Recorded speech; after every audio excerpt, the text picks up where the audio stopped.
Esta é a sexta conferência que é organizada pela Academia de Ciências Farmacêuticas de Portugal, e portanto a primeira coisa que eu gostaria era de cumprimentar todos os participantes e agradecer a vossa presença, porque realmente estas conferências, estas 6 conferências que nós organizamos este ano, têm tido uma assistência bastante grande, o que faz com que nós tenhamos vontade de organizar ainda mais conferências ao longo do ano.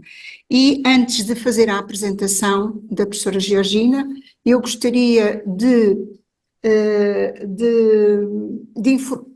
informar que nós vamos ter mais conferências ou sessões científicas só a partir de setembro, em que a primeira que vai ocorrer será sobre desafios atuais dos sistemas de saúde e do Serviço Nacional de Saúde, que vai ser organizada pelo Dr. Aranda da Silva, que é académico de mérito desta academia, e à partida será no dia 26 de setembro, mas que esta data ainda não está definida, poderá haver alguma alteração.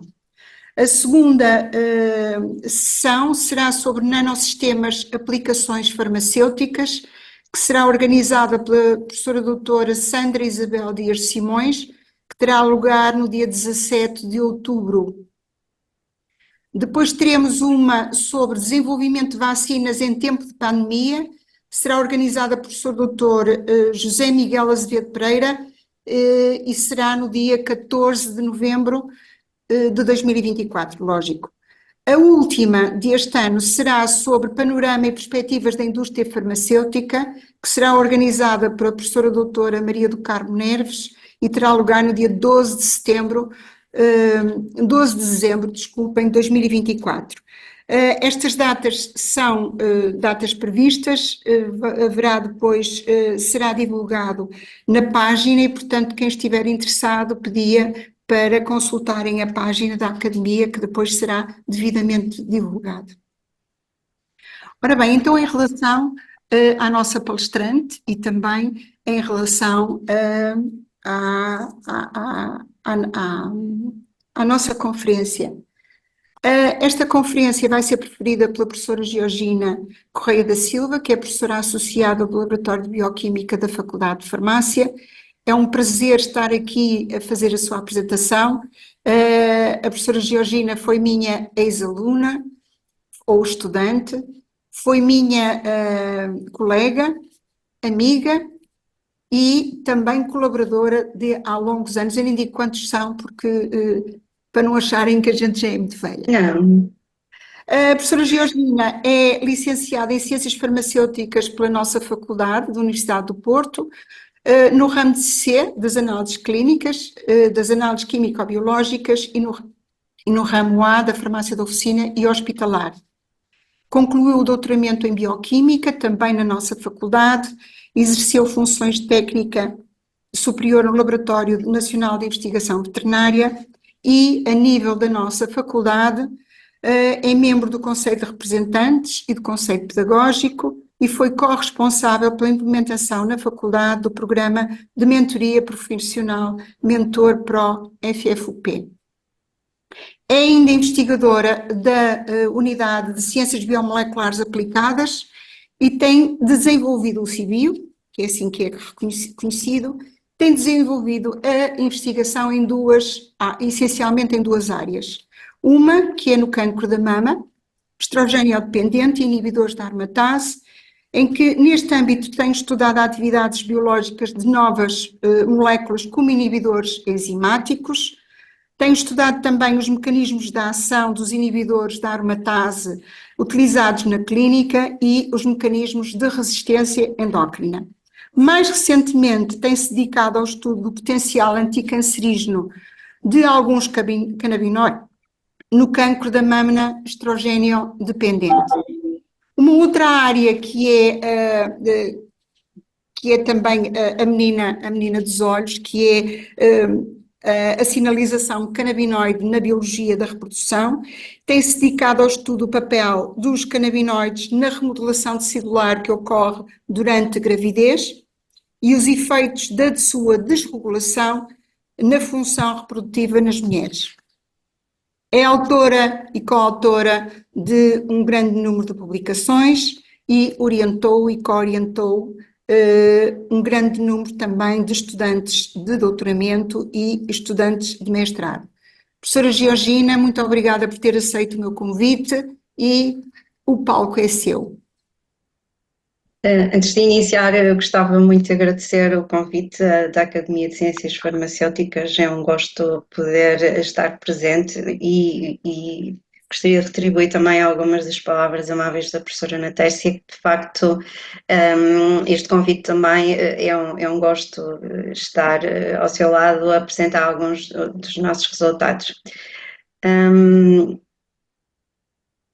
Vou então partilhar.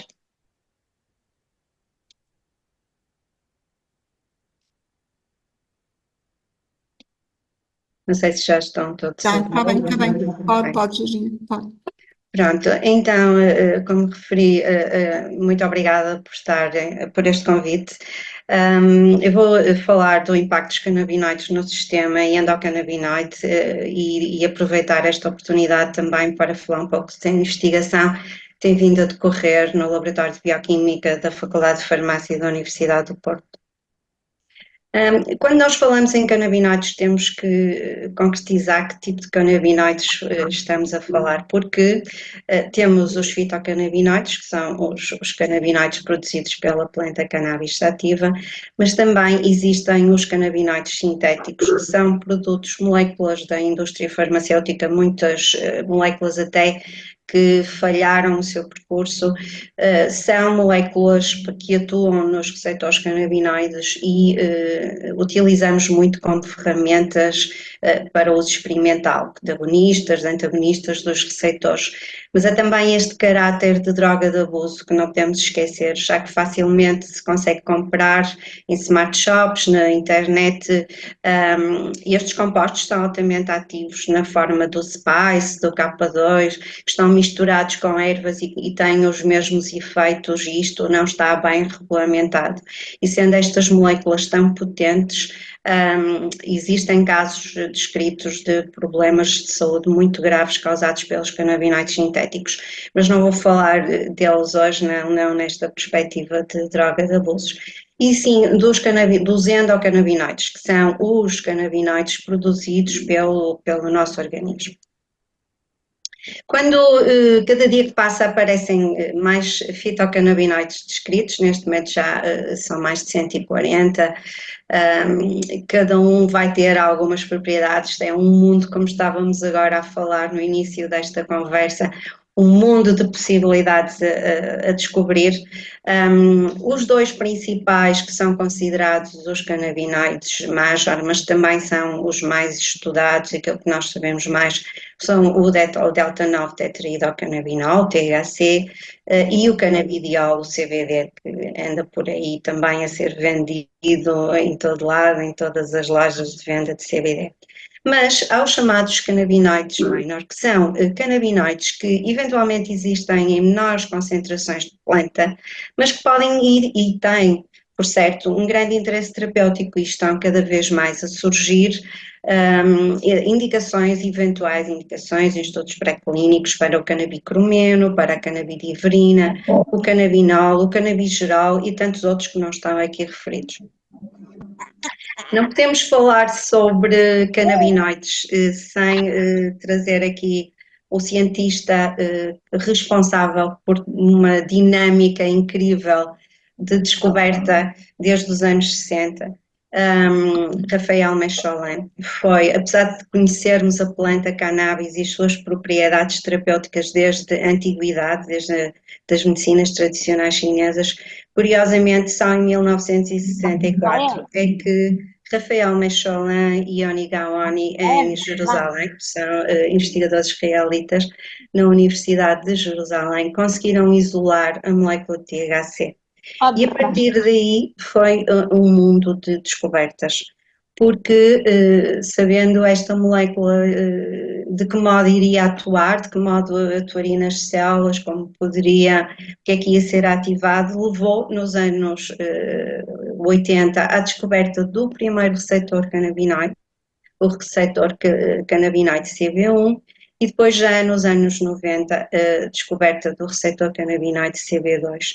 Ora, se temos receptores canabinoides no nosso organismo, muito provavelmente deveriam existir ligandos endógenos para esses receptores, ou não faria muito sentido termos receptores para canabinoides de uma planta. E, de facto, já nos anos 90 foram descobertas e caracterizadas as duas principais moléculas em endocannabinoides e, a partir daí, o conjunto de enzimas que sintetizam e degradam essas moléculas, nomeadamente a anandamida e o 2-araquidonilglicerol 2-AG e esse conjunto de receptores, enzimas de síntese e degradação e endocannabinoides formou já no final do século XX e nos anos 90 o chamado sistema endocannabinoide, que está a ser tão estudado. Então, estão aqui representadas as estruturas da anandamida e do 2-AG, que são então os principais endocannabinoides, mas há muitos outros endocannabinoides. Estes, de facto, são os mais estudados e são moléculas que são derivados do ácido araquidónico. E exercem funções a nível celular porque são mediadores lipídicos envolvidos em cascatas de sinalização, como vamos já ver. Os receptores canabinoides são expressos e, portanto, os canabinoides endógenos atuam nos receptores canabinoides em várias células e em vários sistemas do organismo. Claro que os sistemas principais a nível do sistema nervoso central, onde eles foram muito bem caracterizados e onde exercem funções importantíssimas, mas também a nível do trato digestivo, expressos em algumas glândulas. O CB2 é também expresso a nível do sistema imunitário, em células e órgãos do sistema imunitário. Ambos têm um papel fundamental e são abundantes em termos de expressão nos órgãos reprodutores, quer masculinos, quer femininos, e também na pele e no olho. Isto também é importante para aplicações eventuais de regulação da pressão intraocular. Então, quando falamos de sistema endocannabinoide, estamos a falar de quê concretamente? Estamos a falar, e aqui nesta representação, os receptores canabinoides, que são receptores membranares acoplados à proteína G, e eventual transportador de canabinoides que faz esse transporte para dentro e fora da célula, quer para o 2-AG, quer para a anandamida. E falamos também das enzimas para o seu metabolismo, e isto é muito importante. Estes são lípidos endógenos que são sintetizados a partir de fosfolípidos, portanto, precursores fosfolipídicos da membrana celular, e, portanto, vamos ter aqui, no caso da anandamida, uma enzima que é a NAP, que vai produzir a partir dos fosfolípidos de membrana a nossa anandamida. E no caso do 2-AG vamos ter a DHL, que é uma diacilglicerol lipase, vai produzir também a partir de fosfolípidos de membrana o 2-AG. Depois o 2-AG irá exercer as suas funções celulares, irá atingir os receptores, irá ser transportado e depois irá ser degradado, e a degradação vai também ocorrer por enzimas de degradação hidrolíticas, como é o caso da MAGLU, que é a monoacilglipase, glicerol lipase para o 2-AG, que está aqui representada, vai degradar o 2-AG em ácido araquidónico mais glicerol, e no caso da anandamida temos a intervenção da hidrolase amida de ácidos gordos, que é FAH, que vai hidrolisar a anandamida, ácido araquidónico mais etanolamina. No caso do 2-AG, claro que depois há outros sistemas para aumentar esta complexidade que também degradam os endocannabinoides, mas são os sistemas principais. Mais recentemente foram descobertas também umas enzimas de degradação do 2-AG que fazem parte deste tipo de enzimas, a ABDH, ABDH6, ABDH12, que também parecem ter importância na regulação dos níveis do 2-AG intracelular. Então, de que modo é que vão atuar os canabinoides no receptor canabinoide? Chamo aqui a atenção para uma situação importante, que é Os receptores canabinoides, está aqui representado um geral, mas podemos falar, por exemplo, do CB1, são receptores que são ativados quer pelos endocannabinoides, quer pelos canabinoides sintéticos ou pelos fitocannabinoides. Portanto, conseguimos perceber que o destino celular pode ser comandado pela ativação deste receptor e qualquer um destes tipos de canabinoides vai ter a mesma ação e, portanto, logo aqui existe uma grande promiscuidade funcional na ativação deste receptor.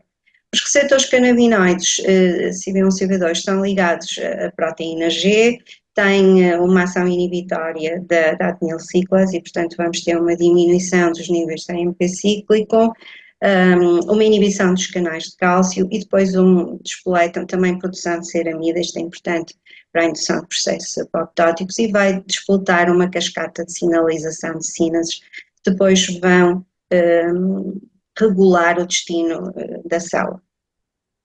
E que destino pode ser esse? Podem ser vários, dependendo também das vias que são recrutadas, não é? Mas, por exemplo, esta ação a nível das vias das sínases e das mapsínases vai acontecer que vai diminuir a proliferação celular e fazer uma paragem do ciclo celular. E estas ações são extremamente importantes a nível de células cancerígenas e por isso é que há tantos estudos que demonstram este interesse dos canabinoides para as suas ações anticancerígenas e em quem nós temos, como a professora Ana Tércia referiu, também há alguns ensaios que demonstram o interesse do uso de alguns canabinoides em ensaios pré-clínicos em cancro de mama estrogênio dependente. Por outro lado, também conseguem recrutar membros da família BCL2, produzir ceramida, induzir a produção de pós, espécies reativas de oxigênio, recrutar braços e membros do stress retículo endoplasmático e tudo isso levar à apoptose, à morte celular, o que também é importante a nível de cancro, mas a nível de muitos outros processos celulares, não é? Portanto, fundamentais para a célula, também podem induzir autofagia e outras ações muito importantes são as ações que são que resultam em ações na angiogênese e na invasão. Há uma modulação das enzimas metaloproteinases, que são importantes para os processos de invasão, e alterações a nível de fatores de angiogênese, nomeadamente a família VEGF. Isso vai causar alterações nos processos de angiogênese, migração, invasão, que também são muito importantes nos processos cancerígenos, mas não esquecer que são processos que existem em vários níveis nas células, nomeadamente, por exemplo, na formação da placenta e no desenvolvimento da placenta. E, portanto, todas estas ações, através de receptores canabinoides, vão traduzir-se em impacto e funções na fertilidade, ações anti-inflamatórias, imunomodulação, neuroproteção. Estão descritos vários casos importantes também com essa faceta importante, sobretudo para as doenças neurodegenerativas. Sem querer complicar um bocadinho, mas como eu sou bioquímica, isto vai acabar aqui por inevitavelmente surgir, mas isto é para nós termos uma ideia da complexidade do que é este metabolismo do sistema canabinoide e a noção que foi introduzida por Dimarz sobre o que é o endocannabinoidoma. Portanto, agora já nem se fala só em sistema endocannabinoide, fala-se também no endocannabinoidoma, que é um sistema muito mais alargado, muito mais complexo, em que para além de recrutar os clássicos receptores canabinoides CB1 e CB2, as clássicas enzimas de síntese e degradação dos endocannabinoides, e também, obviamente, da ação dos fito e dos canabinoides sintéticos, vão recrutar e estudos demonstram que há outros receptores envolvidos também na sinalização canabinoide. Alguns são também receptores acoplados de proteína G, como é o caso do GPR55, o GPR19 e outros, e também recrutamento de canais iónicos, como os canais de cálcio do receptor TRPV1. E outros que não estão aqui mencionados, nomeadamente receptores nucleares da família dos PPARs, e é, portanto, um sistema muito complexo em que quer fitocannabinoides, quer endocannabinoides, quer canabinoides sintéticos, mais uma vez, podem produzir a sua ação. E isso é o que hoje em dia está a ser divulgado e trabalhado em termos da bioquímica do endocannabinoidoma, que é a descoberta de todos estes mecanismos que cada vez vão surgindo mais para a síntese da anandamida, para a síntese do 2-HG e para as respectivas hidrólises, não é? Mas há a certeza, e isto está descrito em vários sistemas solares, que os hexocannabinoides, e nomeadamente uma lista que já está, dos que já estão estudados, mas esta lista vai aumentando dia após dia, em que estes fitocannabinoides de facto vão atuar para além de receptores CB1, CB2, alguns nem atuam nos receptores CB1, CB2, mas atuam em outro tipo de receptores, nos receptores TRPV, nos receptores GPR55 e múltiplos outros, e não só a nível de receptores, e nos receptores PPAR nucleares, mas muito também a nível de modulação das enzimas de síntese e de degradação, nomeadamente aqui a nível, por exemplo, da FAH, que é a enzima de degradação da anandamida. Isso vai fazer com que, inevitavelmente, os níveis dos endocannabinoides, da anandamida, vão sofrer variações e estes níveis, para exercerem ações, têm que ser altamente regulados. E, portanto, conseguimos já perceber que os canabinoides exógenos vão alterar ações nas enzimas de síntese e degradação, quer da anandamida, quer do 2-HG. E, portanto, para além deles exercerem ações diretas nas células, eventualmente, nós poderemos ter estas ações indiretas sobre os membros do sistema endocannabinoide ou do endocannabinoidoma. E que ações é que são essas que os endocannabinoides e o sistema endocannabinoide vai modular? São ações em muitos dos sistemas clássicos, nomeadamente o sistema nervoso central, ações no metabolismo, no sistema reprodutor. Isso vai traduzir-se em modulação, por exemplo, do apetite, do metabolismo, das respostas de stress, dos mecanismos de recompensa a nível cerebral, das sensações, da dor, dos processos inflamatórios, da pressão intraocular, do controle dos espasmos musculares. E, portanto, conseguimos perceber que esta panóplia de ações é muito abrangente e podemos ter ações sobre vários sistemas, e aqui estão mais descritas em mais pormenorizadamente, por exemplo, aqui a nível do cérebro, vale a pena nós refletirmos sobre este controle da ansiedade e controle da depressão, dos mecanismos de recompensa, mas também a neuroproteção, tão importante para as doenças neurodegenerativas, aplicações nos mecanismos de sono, todo o sistema reprodutor, implicações que temos na implantação do embrião, no desenvolvimento placentário, mecanismos de controle da dor, mecanismos de controle, mecanismos para o cancro e as aplicações clínicas para cancro estão em grande expansão. O que realmente está a faltar é alguns ensaios clínicos que possam ser bem controlados, não é?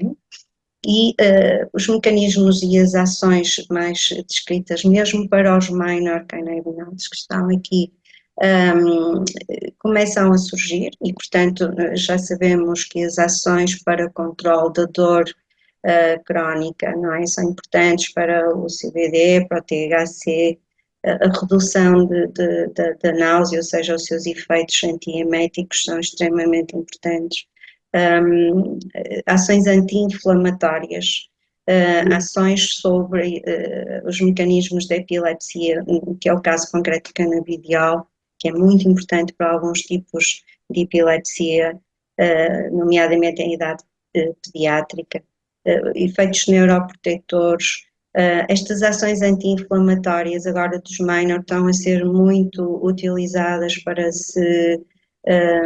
serem aplicadas, por exemplo, em doenças inflamatórias intestinais. Muitos estudos estão a ir por esse caminho. Efeitos antidepressivos, sedativos, para controle da dor, Mesmo ações antimicrobianas e estimulantes do apetite, não é? O THC é muito bem descrito, tem essas ações de estimulante de apetite muito bem descritas.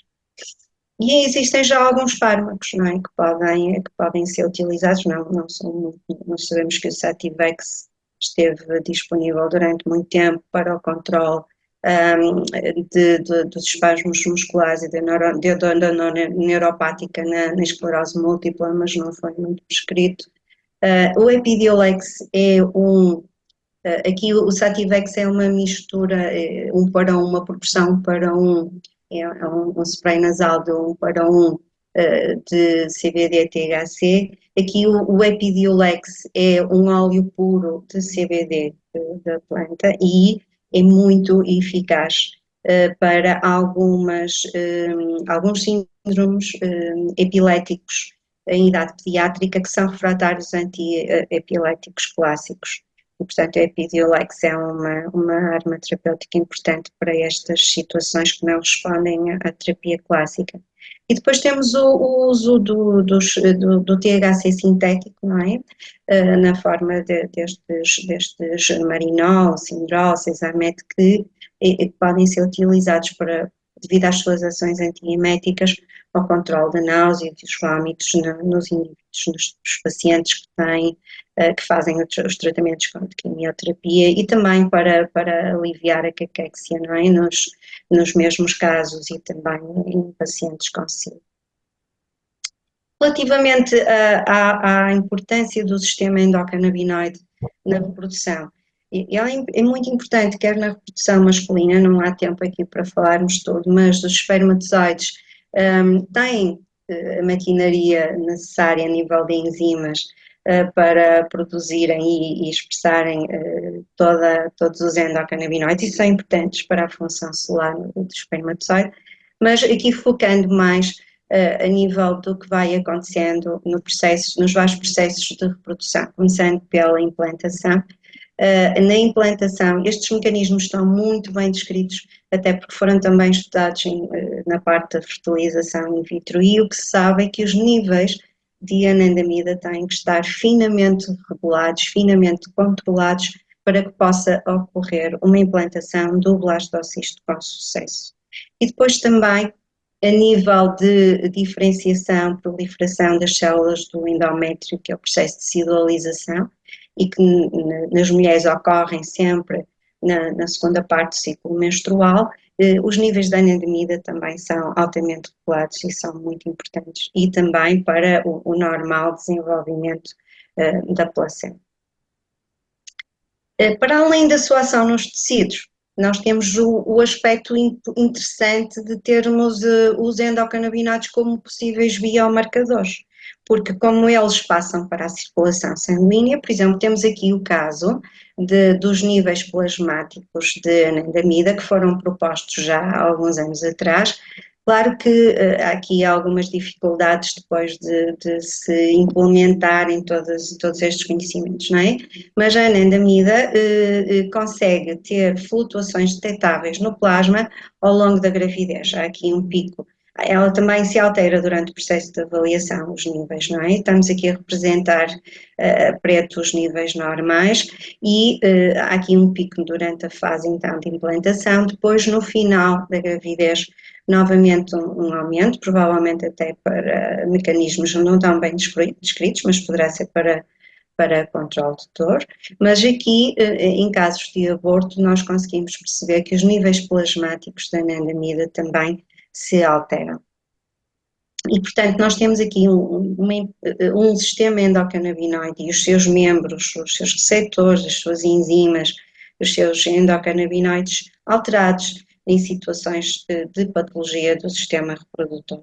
E, de facto, no nosso laboratório, para além destas alterações descritas por outros investigadores, não é? Nomeadamente alterações na gravidez ectópica, nos casos de endometriose, conseguimos também contribuir verificando que com o trabalho do Bruno Fonseca e de outros membros do laboratório conseguimos contribuir em amostras de abortos espontâneos, perceber que há alterações dos níveis da anandamida e não só, também em influência de crosstalk entre esta molécula e outras moléculas e outros mediadores, nomeadamente inflamatórios, que existem em todo aquele ambiente do aborto espontâneo.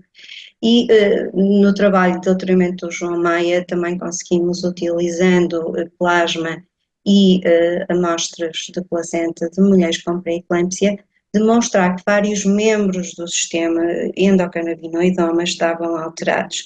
E, portanto, esta faceta de biomarcador, esta faceta de potencial para nos socorrermos para caracterizar patologias e não só nas situações normais. O que é que nós sabemos sobre as mulheres que consomem cannabis durante a gravidez? Não sabemos muito a nível bioquímico, mas sabemos muito a nível de evidências clínicas, porque há vários estudos epidemiológicos longitudinais que nos alertaram para evidências que são as mães que consomem cannabis durante a gravidez têm bebês com baixo peso à nascença, com atraso de crescimento intrauterino e com aumento do número de casos de prematuridade. E mais ainda, eventualmente, há efeitos a nível do feto que depois se vão traduzir a nível de criança e adolescência. Porque é que isto pode acontecer? Pensamos logo cannabis, mas a cannabis é uma planta complexa e tem muitos canabinoides. Sendo os canabinoides de natureza lipofílica, eles vão conseguir depositar-se nos tecidos maternos ao longo do tempo e também têm características de atravessarem a barreira placentária. E, portanto, não só a mãe que está exposta aos canabinoides, quer sejam da cannabis, quer sejam o consumo de canabinoides sintéticos, poderá ter problemas durante a sua gravidez e durante o seu desenvolvimento placentário, mas também o feto poderá vir a sofrer algum tipo de problemas. E o feto em desenvolvimento tem também, e nós sabemos que o sistema nervoso central fetal se desenvolve muito precocemente e o cérebro fetal tem, obviamente, receptores canabinoides CB1, não é? E, portanto, vai estar a receber o THC e também todos os metabolitos que também conseguem atravessar a barreira e vão exercer ações sobre o sistema endocannabinoide fetal.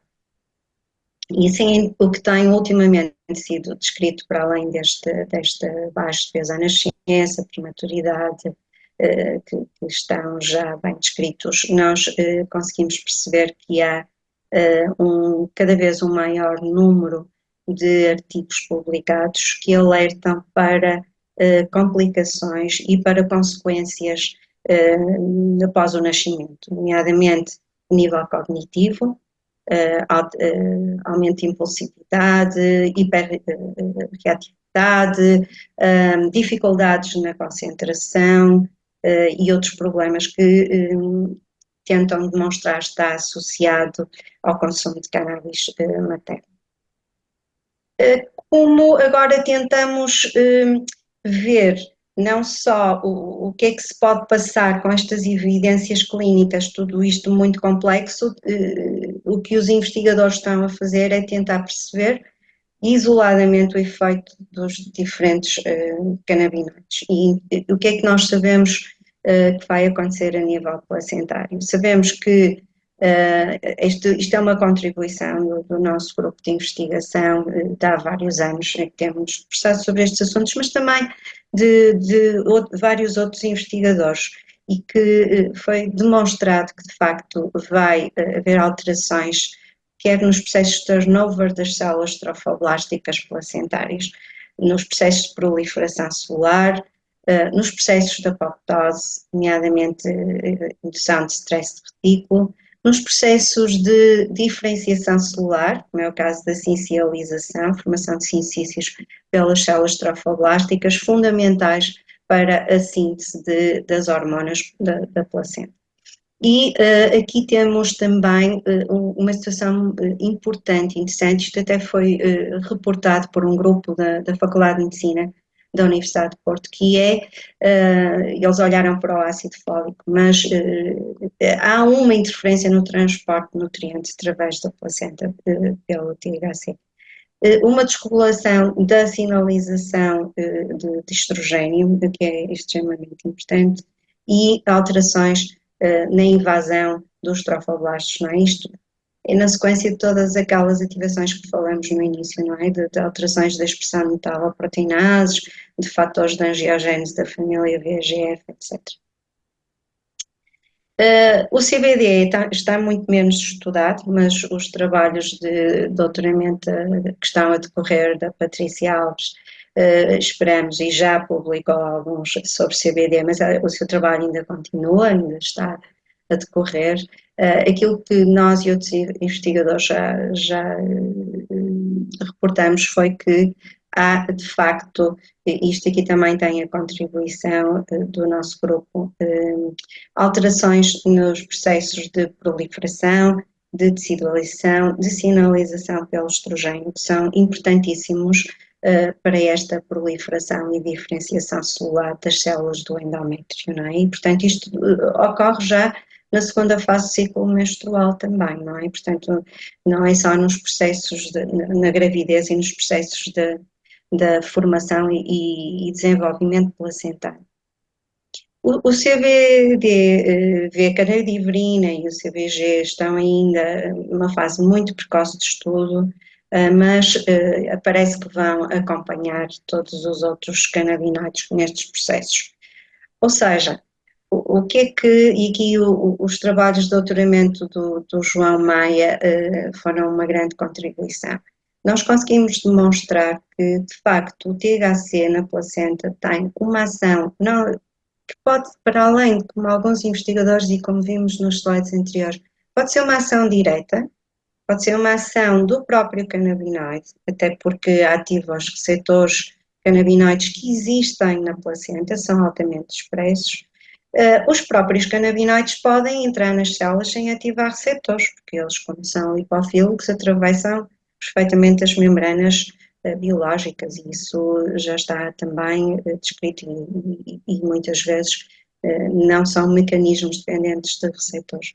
Mas o que é que nós observamos foi que, para além dessas ações descritas diretas do canabinoide, nós verificamos que o THC, e estamos isto em explantes de placenta humana, vai alterar diretamente a homeostasia do sistema endocannabinoide. Vai alterar os níveis de anandamida, de 2-HG e das enzimas responsáveis pela sua síntese e a sua degradação. Inclusive, para além, no caso do 2-HG, para além da diminuição da expressão da mágoa, nós também verificamos que reportamos pela primeira vez na placenta a expressão destas enzimas ABDH6 e ABDH12 e, portanto, o THC também vai alterar a expressão destas enzimas que regulam finamente os níveis de 2-HG.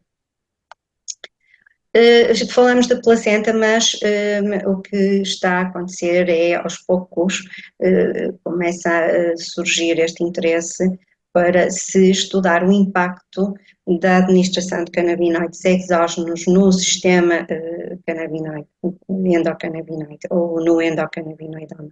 E o que se está a verificar é que as ações podem ser de inibição de receptores ou de agonismo ou de estimulação de receptores ou sobre as enzimas de síntese ou até mesmo sobre o próprio uptake dos endocannabinoides, não é?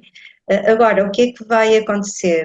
Conforme o canabinoide que está a ser administrado, utilizado, isto são essencialmente ensaios in vitro com culturas, não é? São tudo ensaios pré-clínicos, exceto um ou outro que utiliza, por exemplo, aqui eram ratos que estavam expostos ao valproato, mas de um modo geral aquilo que se verifica é que os efeitos são muito contraditórios, não é? E Nos casos, por exemplo, aqui com o CBD, em algumas células, nós encontramos que o CBD vai diminuir a expressão da enzima de degradação da anandamida e, portanto, provocar um aumento da anandamida, já que a sua enzima de hidrólise está diminuída, mas em outro tipo de células, nas células tumorais de glioma, vai aumentar os níveis da anandamida e, portanto, diminuir os níveis da anandamida, digo, porque aumentam a expressão da sua enzima de degradação. E por aí fora, não é? Portanto, o que nós vamos ter é ação direta do fitocannabinoide sobre o sistema endocannabinoide a vários níveis. E, portanto, isto faz-nos pensar sobre este uso, porque os fitocannabinoides e os endocannabinoides são grupos de moléculas lipofílicas, mas que têm características funcionais muito diferentes e estruturais muito diferentes. E realmente é muito curioso como é que uma anandamida e um THC, que estruturalmente são extremamente diferentes em termos de estrutura molecular, conseguem encaixar no mesmo receptor.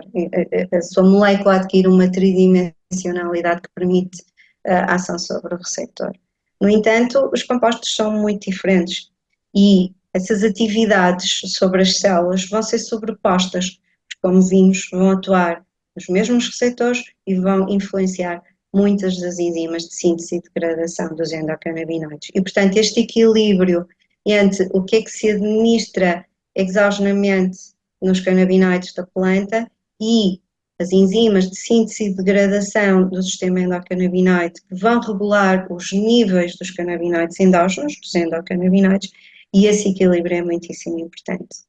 E, portanto, isso também vai ter que ser tido em conta para as opções terapêuticas do futuro, para o drug design e mesmo para aquilo que já está a ser utilizado hoje em dia. E, portanto, este estudo sobre os mecanismos bioquímicos e sobre os endocannabinoides, o sistema endocannabinoide e o endocannabinoidoma são fundamentais para conseguirmos perceber o modo como estes compostos vão atuar nas células e, sobretudo, são importantes para nós percebermos e termos a sensibilidade que o uso de canabinoides não pode ser indiscriminado e há grupos especialmente sensíveis da população, como é o caso das grávidas, em que é preciso ter muito cuidado, mas não só, também as mulheres em idade fértil, etc., em que é preciso ter algum cuidado na administração destes compostos. Não podia deixar de agradecer aqui os financiamentos da EFCT, os nossos colaboradores no laboratório, os estudantes de doutoramento que trouxeram muitos deste trabalho que foi aqui divulgado, os investigadores, Cristina Amaral, Bruno Fonseca, professora Natália Cinquante, líder de grupo, os nossos investigadores que fizeram pontes com os peritos internacionais da área, nomeadamente italianos, o Vicente Di Marzio, o Mauro Macarrone, os obstetras do Centro Materno Infantil e também colaboração com outras faculdades da Universidade.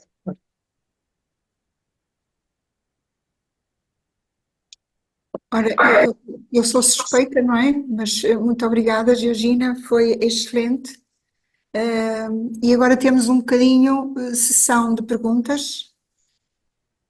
Não sei quem é que... Fernando Reunião, penso que está a pôr o dedo no ar.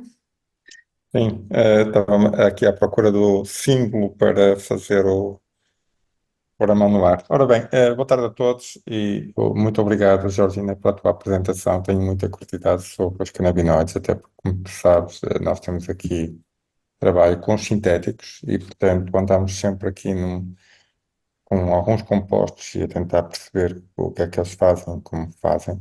Eu fiquei muito curioso sobre um site que tu tinhas em que tinhas diversos tipos de receptores e diferentes tipos de atividade bioquímica que tinham a exercer. Pronto, ou seja, não é só sobre os receptores principais de canabinoides. A minha pergunta era um bocadinho se tu entendes que esses outros receptores realmente terão uma relevância grande comparativamente aos receptores canabinoides ou a um ou a dois, não é? ou se realmente são caminhos secundários e terciários para os quais realmente não será de esperar procurar muita coisa de toxicidade para sadia. Portanto, no fundo, era tentar perceber se nós também deveríamos dirigir um bocadinho os nossos estudos de toxicidade para outros receptores que não, digamos, os dois principais. Sim, eu acho que vai depender muito da estratégia, se for assim aplicada, do tipo de canabinoide, não é? Porque os sintéticos à partida são muito desenhados, foram desenhados, não é? Para atuar em receptor CB1, CB2, não é? Essencialmente, mas, por exemplo, os canabinoides da planta, alguns nem sequer atuam no receptor CB1, CB2, e, portanto, aí faz todo sentido estudar, por exemplo, os receptores TRPV1, não é? Que condicionam processos de apoptose, que condicionam a entrada de cálcio, não é? E como nós sabemos, isso é extremamente importante para os vários processos celulares, não é? E, portanto, para alguns canabinoides, o TRPV1 é muito importante, o GPR55 também é muito importante. E são receptores fundamentais.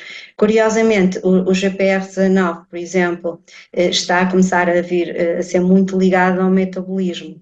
E isso é outro caminho também por onde se está a seguir. Não consideraria tão importante no tipo de investigação que nós fazemos, não é? Mas consideraria importante se a ideia for olhar para a interferência a nível de metabolismo, não é? Porque é expresso em alguns órgãos mais da parte do trato gastrointestinal, não é? Mas sim, o TRPV1, o GPR55 são muitíssimo importantes. E depois há também alguns receptores, se o interesse for a nível de sistema nervoso também, não é? Porque podem atuar a nível de receptores de serotonina, não é? Há muitas nuances, dependendo muito do sistema em que estamos, em que células é que estamos, e estão descritas, e cada dia aparece mais ações sobre esses receptores, não é? Ok. Yeah. Há mais perguntas?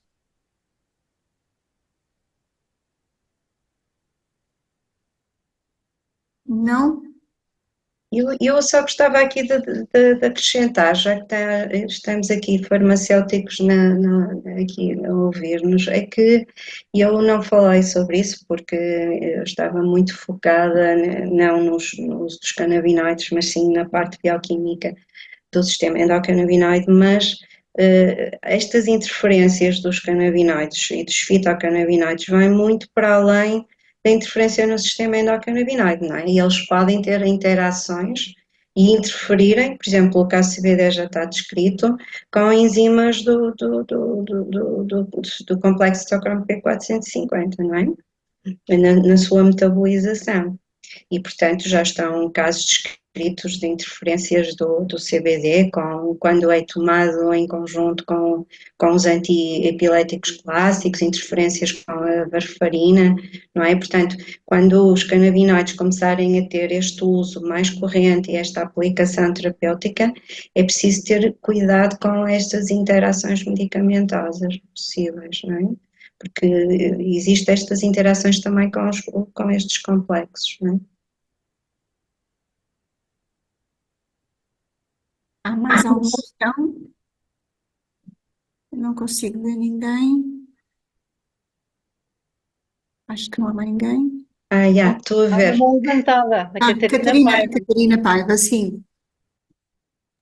Sim, Olá, pode, boa tarde, pode pôr a professora. questão, Catarina. Obrigada, professora Ana Tércia. Olá, boa tarde, professora Georgina. Eu Olá, Catarina. gostei imenso. Há alguma dificuldade, pelo menos eu tenho alguma dificuldade em encontrar, às vezes, de forma fácil e acessível este tema, não é? Porque é um tema extremamente complexo e aqui realmente foi transmitido de uma forma muito clara. A minha questão vai em relação aos produtos que neste momento são permitidos, portanto, feitos à base de cânhamo com baixo teor de THC. Eu creio que recentemente até houve um estudo no Porto, não sei em que laboratório foi, mas para estudar também a toxicidade do THC nestes produtos e a minha questão era precisamente por aí. Portanto, são produtos que são permitidos, o cânhamo é controlado, mas enquanto matéria-prima, e muitas vezes no produto final a concentração é até superior à recomendada. Estas concentrações residuais, eu não consegui ver os resultados deste estudo, que creio que foi feito em 2022 no Porto, pela EIA. Não sei se estas concentrações residuais, se já há estudos que indiquem que são tóxicas ou não, não sei se há algo nesse sentido.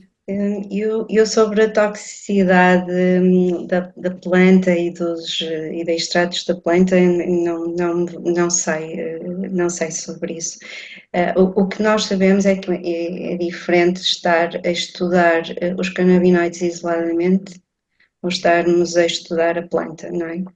E os efeitos da planta. E essa variabilidade das concentrações da planta e dos efeitos, é por isso que é tão importante que a indústria faça esses teores e esses controles de qualidade, não é, na planta, porque uma coisa é aquilo que se pode pensar que existe, não é? Outra coisa é o que efetivamente vai existir, e para além dos canabinoides, todos os outros compostos da própria planta, mas até alguns tóxicos que possam existir, não é? Se calhar a professora Fernanda é capaz de ter sobre a toxicologia algo que possa dizer mais.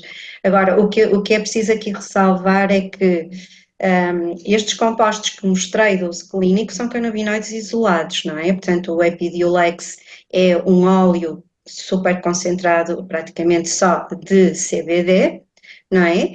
E a aplicação para a ação antiemética em pacientes com cancro do THC sintético é uma molécula sintética, e portanto está tudo altamente padronizado. O que não quer dizer que a planta em si não tenha essas ações importantes.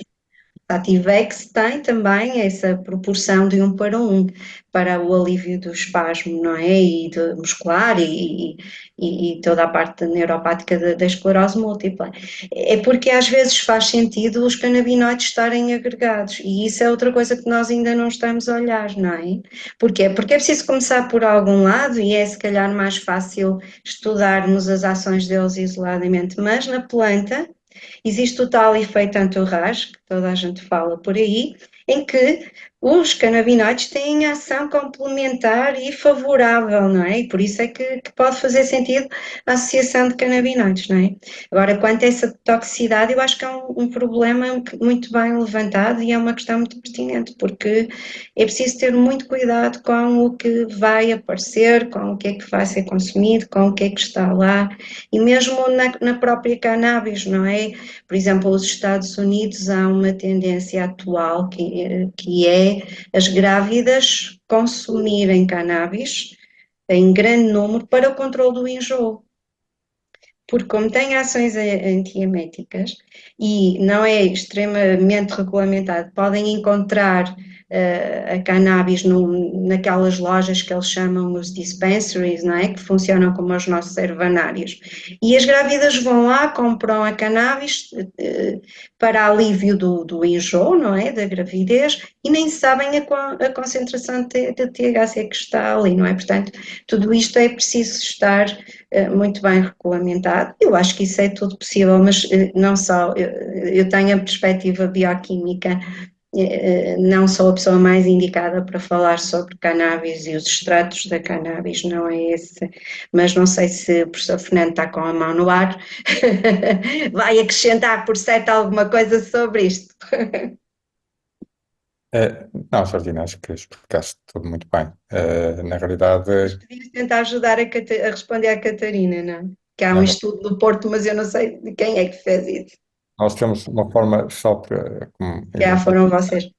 há uma aula que nós damos com os estudantes muito simples, que é fazer um extrato de cannabis que nos aparece aqui no laboratório, geralmente papás que estão preocupados com aquilo que encontram nos bolsos dos filhos, e fazermos uma extração muito simples, com uma cromatografia de camada fina muito simples, e aparecem muitas manchinhas coloridas nessa cromatografia. Portanto, é uma forma fácil de verificarmos a presença dos canabinoides, e portanto são imensos canabinoides. Portanto, na realidade, são compostos muito diversos, com atividades que poderão ser similares, mas também não é garantido com concentrações que vão variando.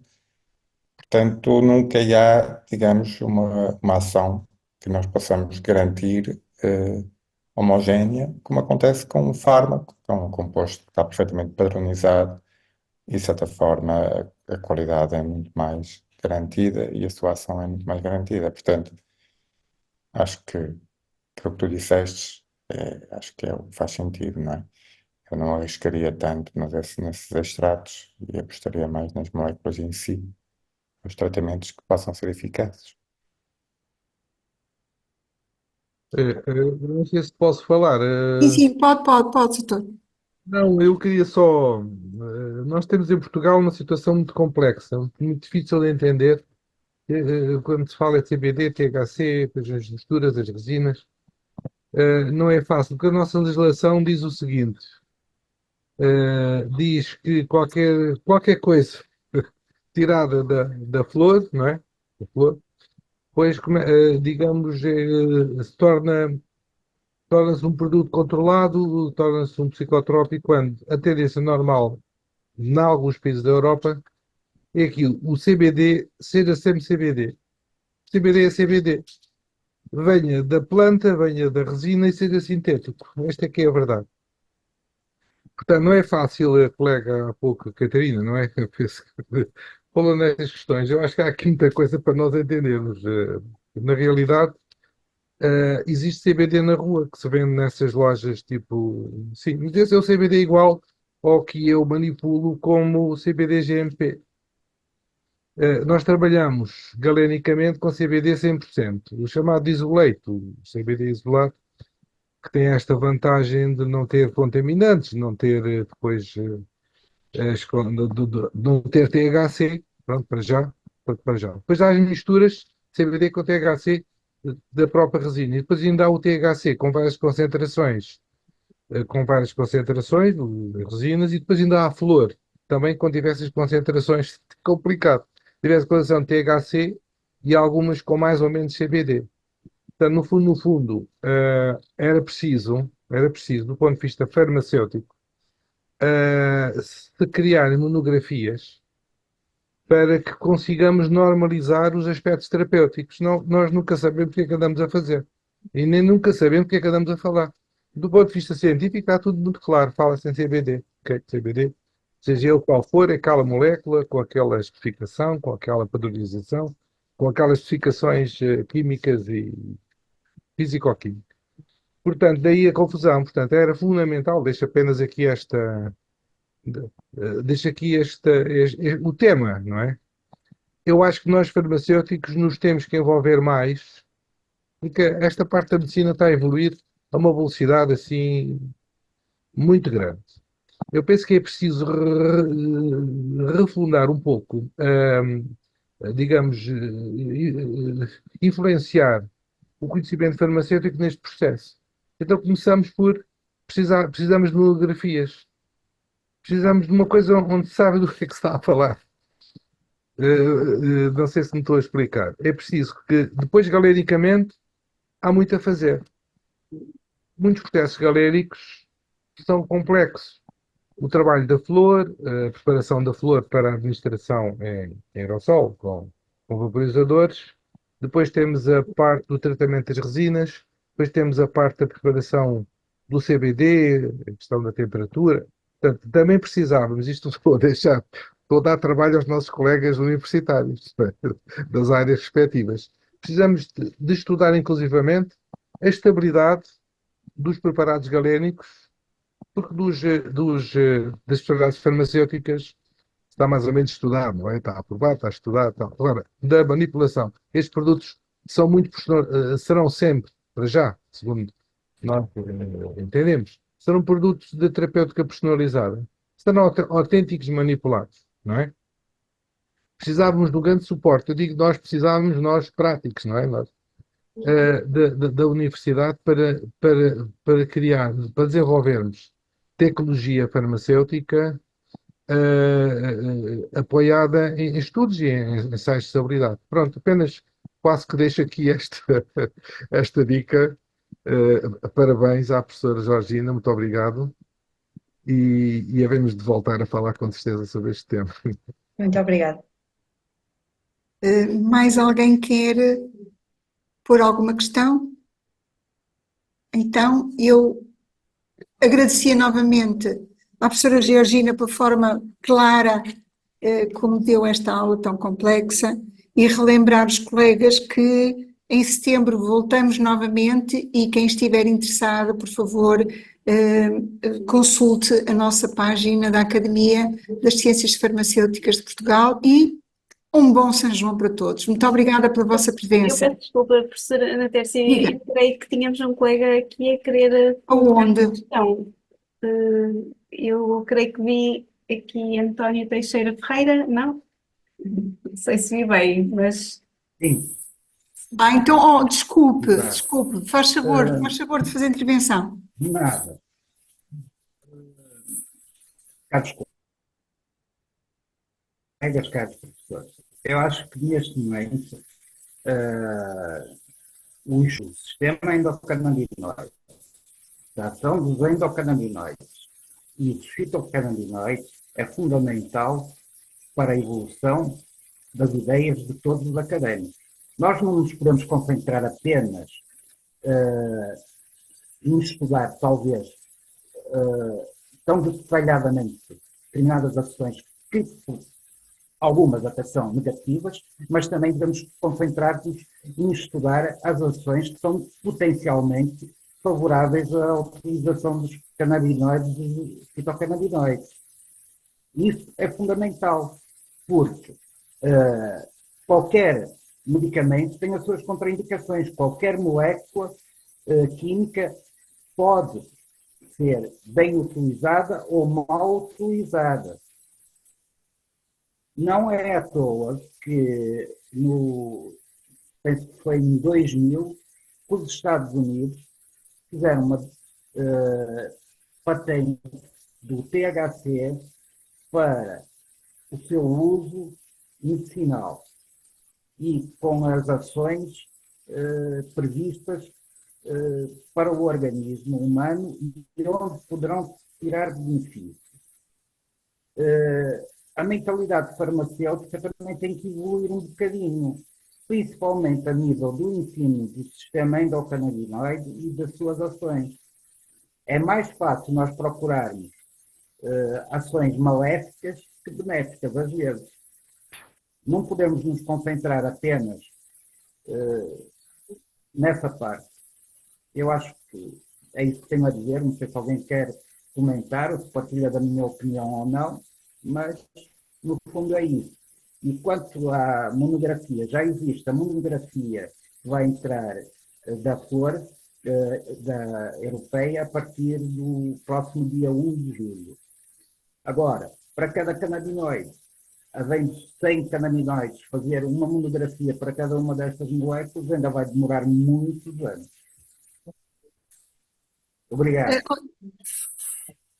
Eu já agora queria só dar uma chega, porque eu concordo consigo. E nós, no nosso laboratório, por exemplo, temos feito muito trabalho a estudar o efeito anticancerígeno destes compostos e, inclusivamente, utilizando uma associação dos canabinoides com os inibidores da aromatase que se usam na clínica.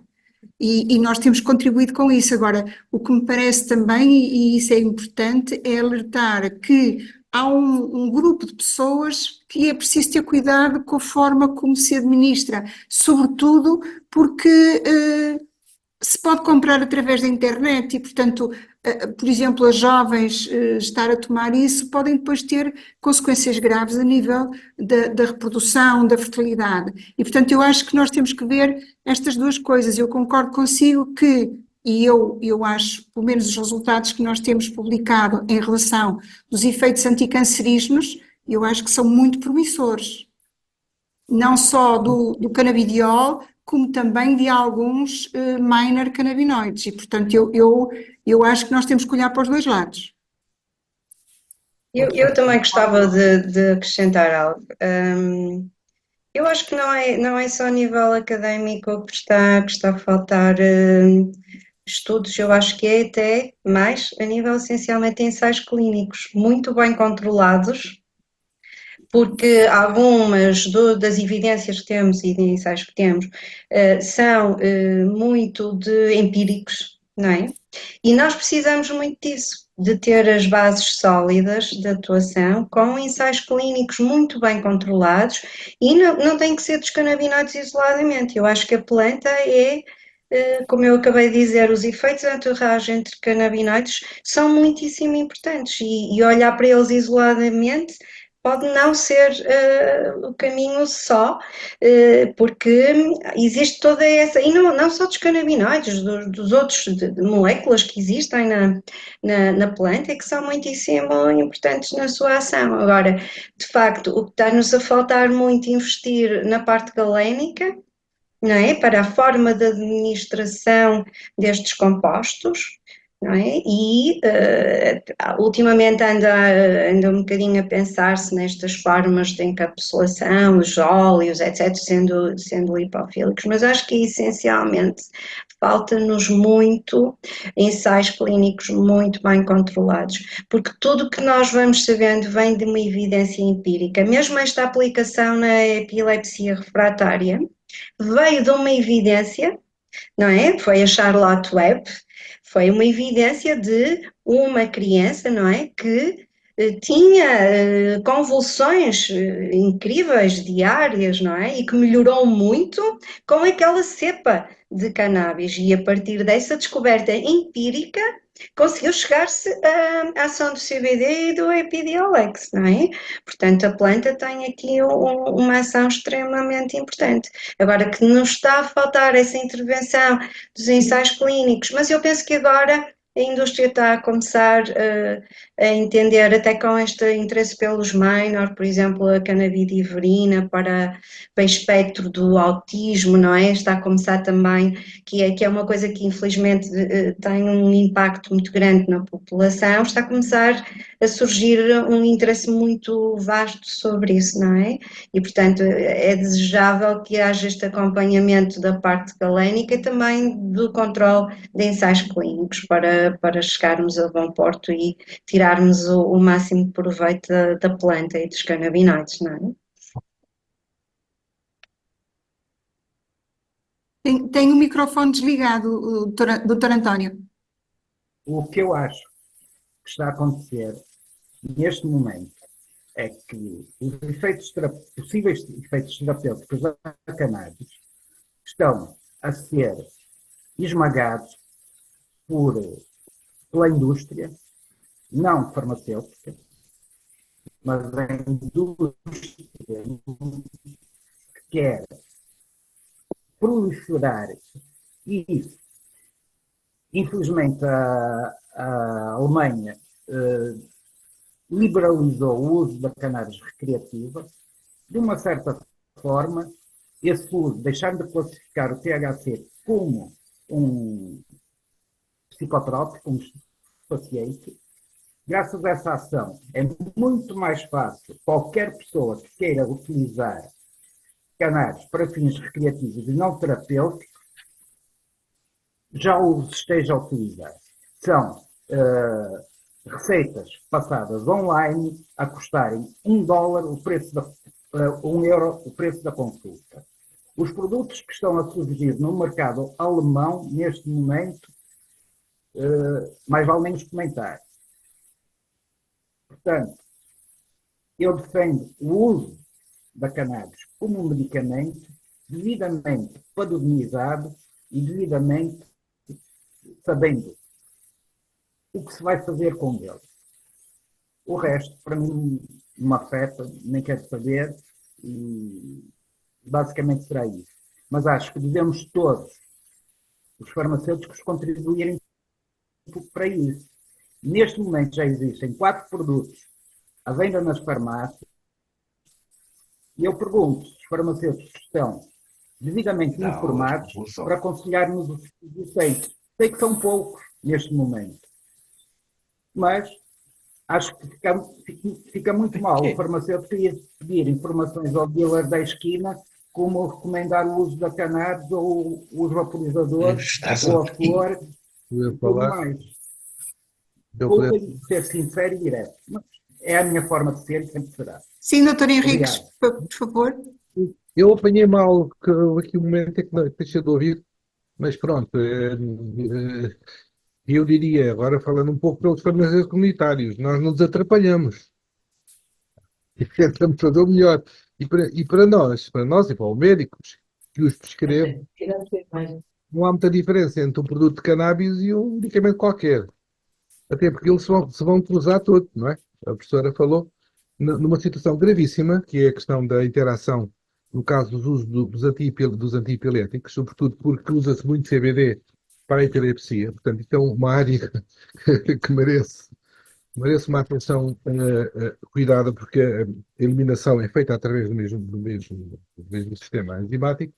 Então, e muito grave, uma situação que cria situações de toxicidade gravíssimas, sim, mas, como farmacêutico, enfim, que exerça a sua profissão é igual, não é? Não há produtos que há medicamentos, não é? No sentido global. A questão, põe-se aqui muito esses produtos que estão padronizados dos produtos que estão aí no mercado agora destes. Não estou a falar das especialidades farmacêuticas, também temos de ver que há dois tipos de produtos. Há as especialidades farmacêuticas que seguiram o seu processo normal de registro, e depois temos os produtos à base de planta de cannabis. Esses produtos têm um sistema regulamentar diferente. E nasceram muito na lógica, vêm já muito para o mercado com o sentido de fazer misturas. E com uma linguagem pouco. Eu fiz um artigo na minha revista, na Farmácia Clínica, exatamente. Se verem o último número, está lá uma monografia sobre um dos produtos à base de plantas. Portanto, sim, eu diria. Uh, para os farmacêuticos comunitários isto é igual. Qualquer produto, já com a história dos hospitalares, faz-se aí uma grande confusão dos produtos hospitalares. Não há produtos hospitalares, há medicamentos. E há doenças. Portanto, assim como os médicos, quando os prescrevem, também não há médicos que prescrevem medicamentos hospitalares, prescrevem medicamentos. Então, no geral, eu penso que a parte, precisamos de aprender muito, porque todo o processo da variação do processo da dispensa é complexo. E é exatamente igual ao processo da prescrição. Há a variação da indicação, a variação do medicamento, a questão da posologia e depois o mais importante é, por exemplo, a administração. Sim, a administração é complexa. Eu, nos meus trabalhos que estou a fazer agora com os hospitais, fico muito feliz e tenho aprendido muito, porque a enfermagem, não só a medicina, como os enfermeiros que fazem domicílios, fazem um ensino profundo da utilização do vaporizador. O vaporizador, a administração vaporizada da flor é muito útil, muito eficaz, muito rápida e os doentes têm melhorias fantásticas. Pronto, mas isso só para tentar falar um pouco do lado que me toca, não é? Eu estou muito centrado também noutra parte que me preocupa, que é a parte de desenvolvimento galénico. Porque estes produtos não vamos esperar, eu posso estar enganado, mas não vamos esperar que seja a indústria a produzir os produtos já preparados, porque eles são, na verdade, proceduralizados. Eles são diferentes. Diferentes nos recipientes, diferentes nos dissolventes, digamos, nos óleos que dissolvem o CBD e outras coisas. Pronto, então, e só para complementar um bocadinho, é uma área que é preciso investir muito, sim, na dispensa. Nós, no dispensa, nunca sabemos tudo, não é? Portanto, primeira coisa, fontes de informação atuais. Os farmacêuticos têm muito poucas informações atuais sobre cannabis. Inclusivamente nas farmácias, essas fontes chegam pouco. Se é que as há nas universidades, e muitas também não as têm, o que acontece é que nós temos poucas fontes. Portanto, é preciso investir muito na área farmacêutica em termos de especificações, monografias.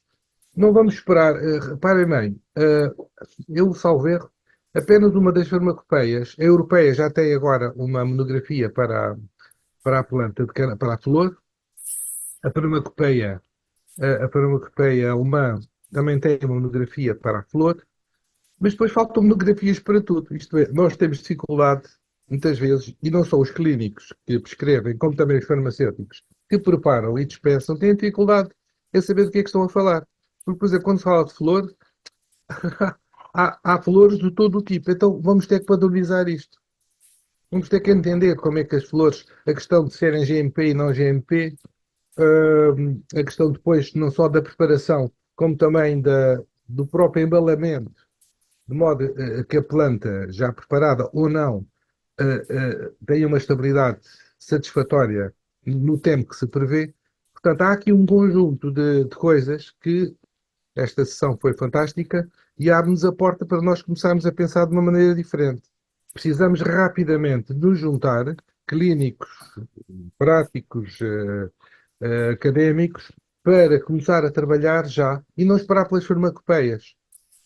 É bem evidente que eu sei que o Infarmed está a preparar uma regulamentação, porque não se esqueçam que a lei das plantas de cannabis que está publicada requer uma regulamentação. Essa regulamentação ainda não existiu, nunca foi feita, já devia ter sido feita, sim. É preciso rapidamente que ela exista. Por outro lado, academicamente, nada nos pode parar de criar monografias.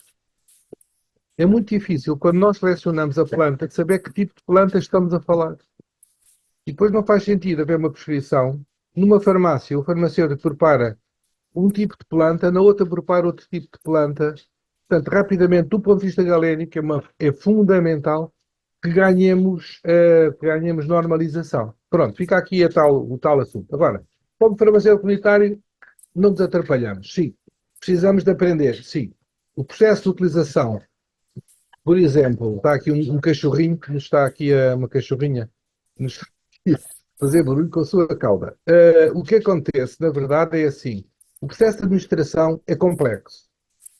Sermos assim, nós farmacêuticos sabemos o fazer? Não sabemos. Não sabemos. E é a parte fundamental. Por exemplo, tem a ver com a pulverização da flor, com o grau digamos, com a granulometria da flor. Depois tem a ver também com a utilização da máquina, com a seleção da posologia, portanto, da dose, a quantidade que se administra. Por exemplo, nós estamos a utilizar uma planta com uma certa granulometria, que sou eu que preparo, correspondente a 100 miligramas. Reparem, com uma planta com 20% THC, o que quer dizer que o doente administra vaporizados 20 miligramas de THC, que é mais ou menos estas as doses que os médicos prescrevem, digamos, nesta equipa que estamos a trabalhar. Portanto, sim, isto é um mundo que não para. Portanto, eu não sei, professor António Teixeira Ferreira, não é verdade? Sim. Pronto. Eu penso que vou dar apenas vou concordar consigo. Temos que aprender muito, mas também a prescrição é muito complexa. Por exemplo, temos o problema dos médicos. Os médicos têm muito receio e precisam de muita formação. E há muitos estigmas. Há muitos estigmas. A cannabis fica tudo assustado. Quando fala de cannabis, parece que somos traficantes, não só os que escrevem, como os que dispensam, não é? Uma coisa engraçada. Agora imagina eu que os preparo aqui, não é? Com sistemas completamente rastreados, não é? Exatamente, rastreados, portanto, auditáveis, mas o caso é que manipulo, claro, e com todas as regras de segurança, desde a existência de câmaras de observação nas entradas para o laboratório, o controle de matéria-prima, etc. Pronto, isso só para dar mais chega. Há muito trabalho a fazer. Se não normalizarmos a prática, e atenção, prática da prescrição e a prática da dispensa, e aqui também não esquecer a prática da enfermagem, é fundamental que os enfermeiros são aqueles que depois vão à casa dos doentes com problemas mais graves, não é? Que é o serviço com o qual eu estou a trabalhar, que é um serviço de domicílio de doentes com cancro já avançado, e com dor neuropática e com uma série de complicações.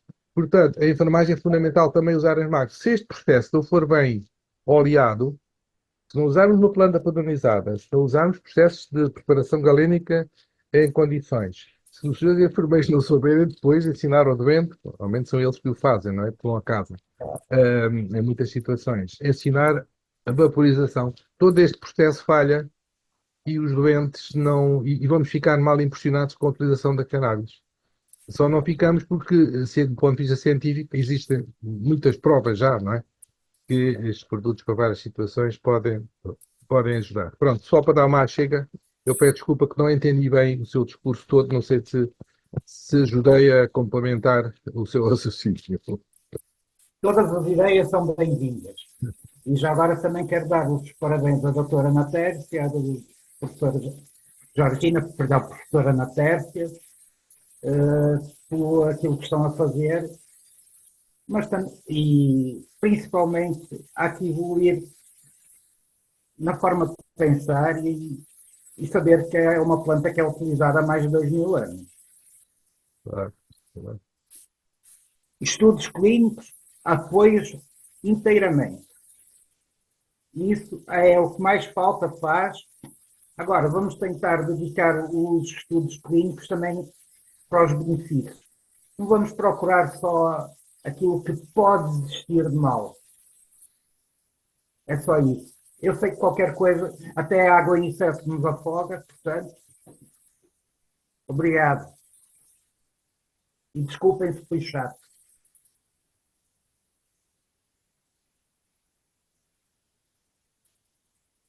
Isto é um fórum de discussão, portanto é bom discutirmos todas as ideias que possam surgir para melhorar, como é lógico. Não sei se há mais alguém. Se não há, uma vez mais, professora Georgina, muitíssimo obrigada. Obrigada, eu gosto. E os nossos colegas consultem a página da Academia das Ciências Farmacêuticas, que mais conferências virão em setembro, outubro, novembro e dezembro. Um bom São João para todos. Obrigado igualmente. Obrigada, igualmente.